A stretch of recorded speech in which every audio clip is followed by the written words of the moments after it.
Hello everyone, and today I'm going to tell you about the second project by Monster Up, who has already produced his awesome Skibidi Zombie Multiverse series, which is one of my favorites.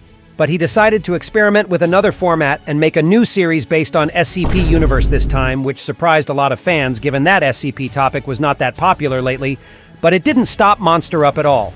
So in this video, I'll analyze the first episode of his new series called SCP-Squad and tell you what fans liked and disliked about it so far.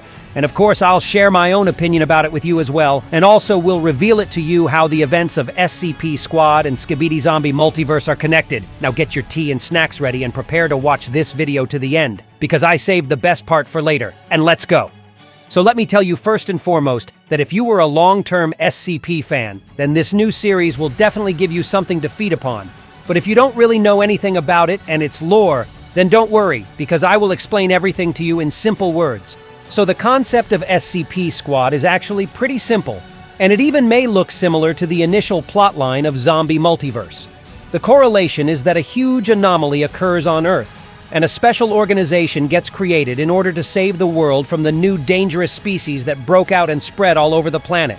But in SCP Universe, they aren't called zombies, but the special SCP creatures that possess supernatural or paranormal abilities, or anomalies as they are called in SCP-Squad. And according to this series' plot, all the anomalies were previously locked down in the special cages, isolated from the outside world.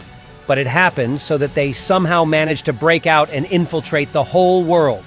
And at the very beginning, we saw exactly how some SCP anomalies literally blew out the main door while screaming inside. So the government decided to destroy all the escaped SCP creatures with nuclear weapons, which led to the extinction of humanity as a side effect. So instead, the remained humans' consciousness was transferred into robots, which once again sounds pretty similar to the events of Skibidi Toilet Universe.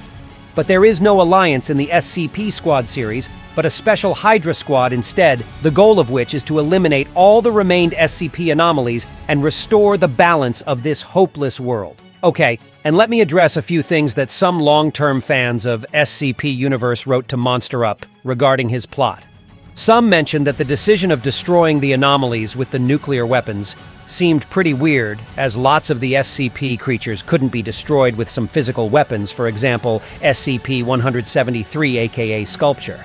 And the fact that after the unsuccessful nuclear strike, the SCP Foundation decided to continue using battle robots with special weapons to fight those creatures also raised some questions, but in my opinion it can be explained really easily as we'll keep watching the episode. So hold that thought. And now I'd like to quickly mention all of the SCP creatures types that were shown to us at the beginning.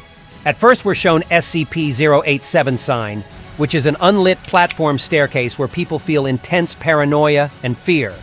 Then we see SCP-106, which is an elder who looks like a rotten old corpse. It's an extremely dangerous and clever subject with multiple powerful abilities such as teleportation. SCP-107 is the sculpture creature I already mentioned earlier, and SCP-682 is the invincible reptile with extremely high strength, speed, and reflexes. SCP-053 is a little girl, and SCP-054 is Nyada, or the female humanoid, which is made of water. And it is highly possible that all of those SCP will eventually appear in the series, but in the first episode we saw only a couple of them. And the last SCP, which Monster Up shows to us, is the silhouette of the Scarlet King, or SCP-001, who is basically the main villain responsible for all the other anomalies to break out, as he is insanely powerful and can be even compared to Sinister from Dom Studios' Multiverse at some point. Although many people state that Scarlet King is much more powerful and has an ability of being in several dimensions and universes at the same time. And then we see a bunch of documents that reference multiple things. And we see that SCP-049 is also present here, who is no other than the Plague Doctor that is also the main villain in Skibidi Zombie Multiverse.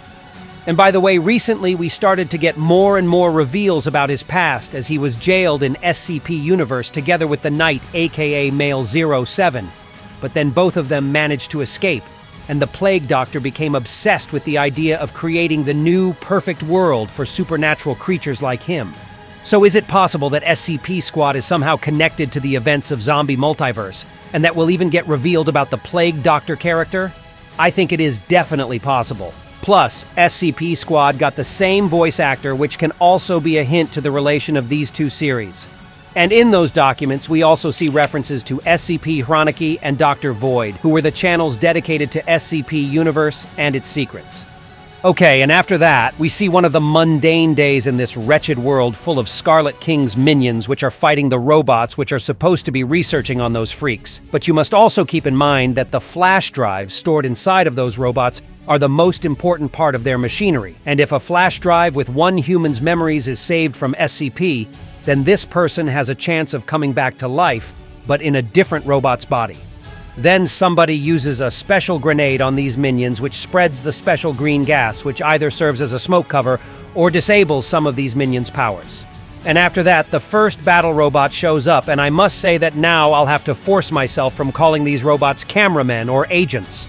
The design of these robots is different from Skibidi Universe anyway, because here they are using special futuristic helmets that showcase their thoughts and emotions in a form of emojis.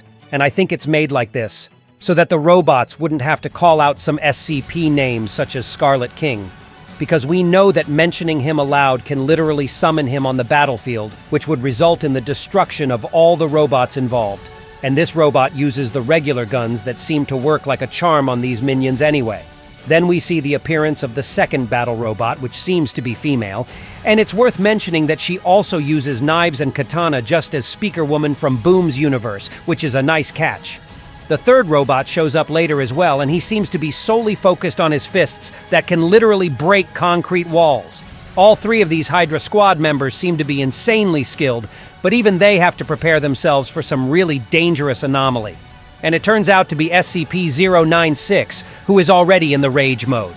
And here's where the main controversy among SCP-Squad and its universe fans seem to stir up. So the thing is that the main peculiarity of SCP-096 is about getting into the rage mode only when someone sees his face, and that's supposed to be his target only. So many fans found it weird that not only SCP-096 became aggressive just out of blue, but also because the robots became his targets, which literally have no face or eyes to glaze upon him. Plus, he appeared the first in front of them, and it wasn't the robots who decided to search him up in any way. And what also bothered SCP fans is how Monster Up nerfed down the powers and capabilities of SCP-096, who is supposed to regenerate at insane speed. Plus, his bones are also incredibly durable, which leads us to the assumption that he's nearly impossible to destroy. But according to the SCP-Squad's plot, the Hydra robots are wielding the special cannon, which seems to work like the anti-parasite cannon on parasites from Boom's Skibidi toilet series. Or in other words, this cannon enables the opportunity of slowing down even the strongest anomalies and then destroying them. So the robots almost managed to eliminate SCP-096, but then suddenly someone bigger shows up. And some viewers mistook this big guy for Scarlet King himself, but no, that's just the bigger SCP. And despite his intimidating appearance, the robots seem to be eager about fighting an opponent like this. And that's how the Fist episode ends. And right after it aired, Monster Up decided to post the special message on his second channel dedicated to all the criticism that he got from some hardcore SCP Universe fans regarding some misconceptions with the official SCP canon in his series. So here's what he wrote. Hi, friends. I wanted to say a few words about SCP-Squad. We've been reading your comments closely and realized our mistake. The last episode didn't quite follow the canon. Thank you for sharing your thoughts. It helps us improve. In the next episode, we'll take your wishes into account and make everything the way you want it. Thank you for being with us and for your support. And if you want to know my opinion about the whole thing, then I'd say that I find this whole situation to be a minor issue. I'm sure that Monster Up will indeed take all the serious complaints into consideration and make his new series better and more polished. He is a really hard-working creator who always listens to what his fans have to say, and I have a lot of respect for him. And I personally cannot wait for the second episode of SCP-Squad to get released. And that was all for today. Be sure to give this video a like and subscribe to my channel so you will not miss my new cool videos. And also, don't forget to leave your comment about what you think will happen in the future episodes of SCP-Squad, because I'm always interested in what you guys have to say. And that was me, IsoToilet. See ya!